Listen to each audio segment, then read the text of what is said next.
여러분 안녕하십니까? 최근 부산의 한 소방관이 폐암으로 숨졌습니다. 그런데 이 소방관이 어떤 환경에서 일했는지를 추적해 봤는데요. 근무 기간 중 5년 7개월 동안 지속적으로 발암 물질에 노출돼 있었던 사실이 확인됐습니다. 임선은 기자가 보도합니다. 지난 14일 폐암으로 숨진 김영환 소방관. 힘겨운 투병 생활에도 김 소방관은 가족들 앞에서 웃음을 잃지 않으려 애썼습니다. 일부러 그러지.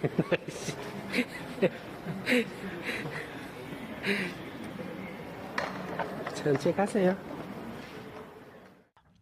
유족과 부산소방본부는 정부 인사혁신처에 김 소방관의 죽음을 위험직무순직으로 인정해달라고 요청할 계획입니다. 김 소방관의 근무 이력을 살펴봤습니다. 1991년에 임관한 뒤 27년 5개월 동안 내근, 외근 업무를 번갈아 수행해왔습니다. 화재 진압부서에서 근무한 건 5년 7개월. 이 기간 중 2년 2개월은 지금보다 성능이 현격히 낮은 방화복과 공기호흡기를 사용했던 2000년도 이전이었습니다. 이런 조건을 소방관의 암 발병 원인으로 인정한 연구 결과와 법원 판례는 이미 많습니다. 하지만 이뿐만이 아닙니다. 한 소방 119 안전센터의 차고지. 출동 지령이 내려지지도 않았는데 소방차에 시동을 겁니다. 필수 업무 중 하나인 시동 점검으로 하루 30분씩 소방차의 시동을 걸어놓아야만 합니다. 차고지를 오가는 소방관들이 손과 옷깃 등으로 코를 막습니다. 마스크를 낀 소방관도 있습니다. 소방차의 디젤 배출가스 때문입니다. 차고가 협소하기 때문에 매연이 항상 차고 안에 잔류하게 되고 있습니다. 악취가 이제 너무 심해서 또 머리가 띵한 경우도 있고. 2012년 세계보건기구는 이 디젤 배출가스를 성면과 같은 1급 발암물질로 분류합니다. 문제는 이런 사실을 몰랐던 시절 소방관들의 대기실과 휴게실이 차고지와 함께 있었다는 점입니다. 차고지, 사무실, 대기실 및 식당이 밀집된 형태로 위치해 있었고 환기 시설이 설치되지 않아서 차량 시동 점검 및 훈련 시 매연이 청사 내 유입, 장시간 체류되어 김 소방관이 화재 진압 이외의 근무 시간에도 발암 물질에 지속적으로 노출돼 있었다는 얘기입니다. MBC 뉴스 임선응입니다.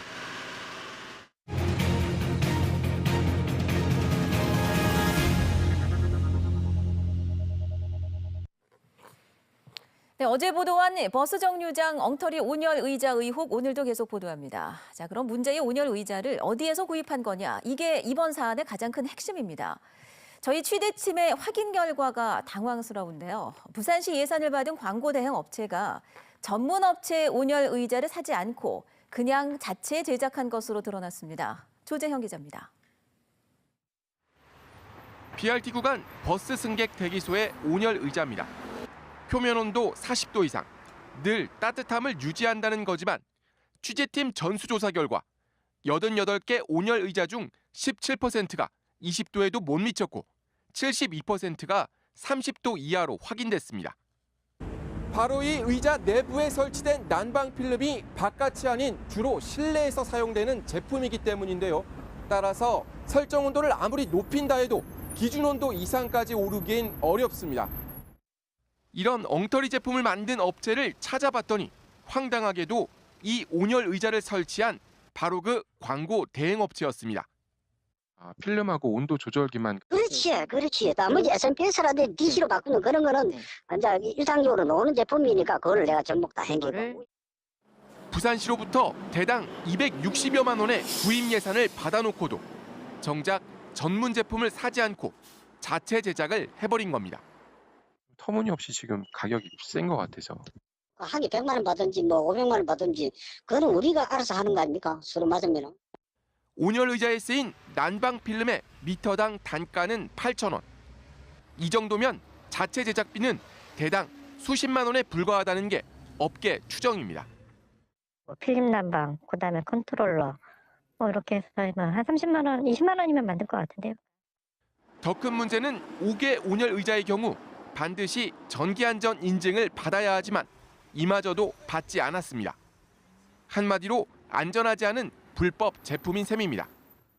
필름 안에서 본드가 녹기 시작합니다. 그래서 저희는 안전적인 문제 때문에 고객님들께는 60도 이상으로 올리지 마시라고 말씀드리고요. 그러니까 습기는 무조건 멀리 하셔야 돼요. 습기가 제일 약합니다. 네, 습기가 제일 약합니다. 엉터리 제품에다 날아간 예산까지. 상황이 이런데도 부산시는 사실을 전혀 몰랐습니다. 자체적으로 만든 건 아십니까? 그건 또 뭔 소리입니까? 처음 듣는 얘기를 하죠. 시민 편의를 위한 온열 의자가 시민 안전을 위협하는 꼴인데 온열 의자 설치 사업 과정에 대한 대대적인 점검과 조사가 시급합니다. MBC 뉴스 조지영입니다. 이른바 위험의 외주화가 계속되면서 하청업체 노동자들이 작업 현장에서 숨지는 사고가 잇따라 발생하고 있습니다. 이처럼 위험에 내몰린 노동자들을 보호하기 위해서 김용균법이 마련됐지만 여전히 상황은 제자리 걸음이고 제도 개선을 요구하는 노동계 목소리가 높습니다. 류재민 기자가 직접 들어봤습니다. 올해 들어서만 3명의 작업자가 숨졌는데 모두 하청업체 노동자였습니다. 비용을 줄이기 위해서 하청을 주게 되고 또 하청을 주다 보니까 그 하청업체는 열악한 그 조건에서 안전 관리를 책임질 수 있는 담당자를 두지 못하는. 산업 현장에선 하도급과 협력업체의 이름으로 때론 온갖 편법으로 작업의 외주화가 빠르게 진행되는 상황. 지난달 28일 김용균법이 국회를 통과해 내년 1월 시행을 앞두고 있지만 여전히 허점이 많습니다. 일시적이고 간헐적인 업무로 유연하게 만들면 그걸 피할 수 있는 그런 허점이 있죠. 그리고 사업주나 법인이 중대재해가 발생했을 때 처벌받는 수위가 또 문제가 되고 있습니다. 작업 안전을 감독해야 할 근로감독관도 턱없이 부족합니다. 안전검사도 재해율이 높은 작업장 위주로 실시하는 탓에 사고가 나야 점검 대상이 됩니다. 관리 감독이 너무나 많이 비어 있고요. 지금 노동부에서도 사업장이 엄청 많다, 숫자 자체가. 그래서 이제 다 관리 감독을 할 수가 없다라고 인정을 하고 있거든요. 근데 그렇게만 얘기할 문제는 아니잖아요. 이런 상황에서. 노조도 없고 위험을 호소하지도 못하는 하청업체 노동자들. 노동계는 열악한 상황을 막아낼 최소한의 장치가 반드시 필요하다고 말합니다. 너무 위험하고 또 옆에 누군가가 죽고 그러니까 적어도 그런 위협으로부터는 좀 자유로웠으면 좋겠다. MBC 뉴스 류재민입니다. 부산시가 명절 연휴 통행료 면제 투입되는 예산을 쌈지공원이나 작은 도서관 건립에 사용하는 방안을 검토하고 있습니다.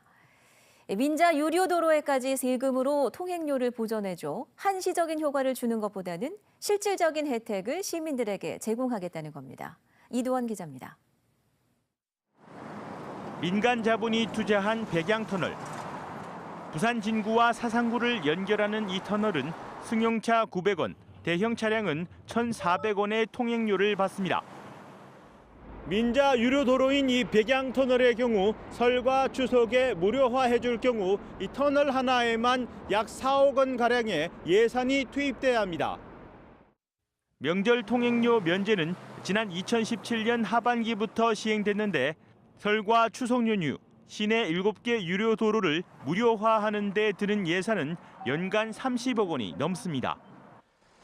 부산시는 백양, 수정, 산성터널 등 5개 민자 유료 도로를 무료화하지 않을 경우 1년에 16억 원의 예산을 확보할 수 있고 그 돈을 시민 편의를 위해 쓰는 방안을 고심하고 있습니다. 명절 기간에 민자 유료 도로 무료화에 1년에 16억이라는 시민들의 세금이 투입되고 있는 만큼 이 부분을 절감해서 시민들에게 실질적인 혜택이 가는 방향으로 지금 검토하고 있습니다. 현재로선 도심 쌈지공원 조성이 유력한 상황. 작은 도서관을 짓거나 보행로 확보를 위해 투입될 가능성도 있습니다. 기존에 좀 불편한 보행로 정비, 이것도 도움이 될 것 같습니다. 주거지역 인근에 주차장을 좀 확보해주는 그런 쪽의 지원도 좀 시민 행복과 연계된.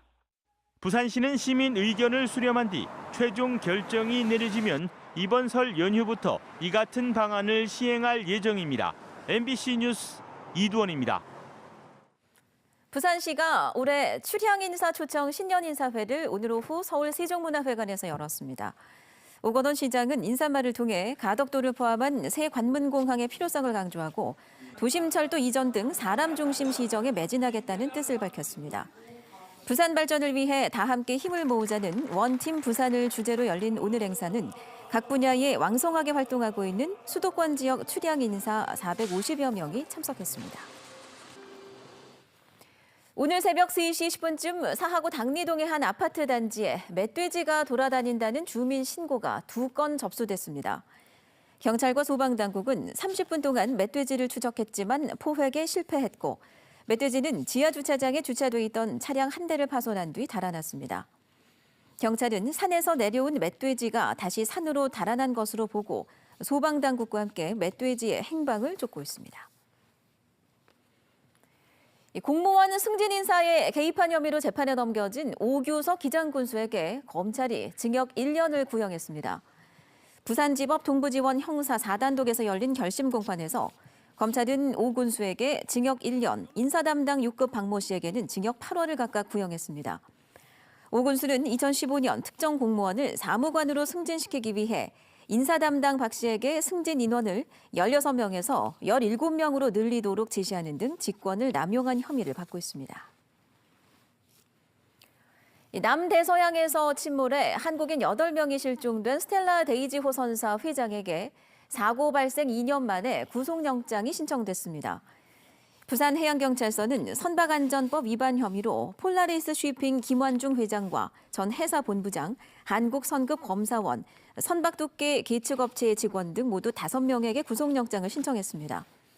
해경은 김 회장이 받는 업무상 과실치사와 과실 선박 매몰 등의 혐의에 대해서는 다음 달로 예정된 현장 심해 수색 이후 수사를 마무리할 계획입니다. 부산지검 동부지청은 높은 수익을 주겠다고 속여 수백억 원대 상가 분양금과 투자금을 가로챈 혐의로 조은 DNC 대표 44살 조모 씨에게 사전 구속영장을 청구했습니다. 조 씨는 지난해 정관 신도시의 상가를 분양하면서 연 30% 높은 수익을 보장해 주겠다고 투자금을 챙겨 가로챈 혐의를 받고 있습니다. 지금까지 조 씨에게 피해를 봤다며 제출된 고소장은 265건으로 피해 금액은 700억 원대에 이릅니다.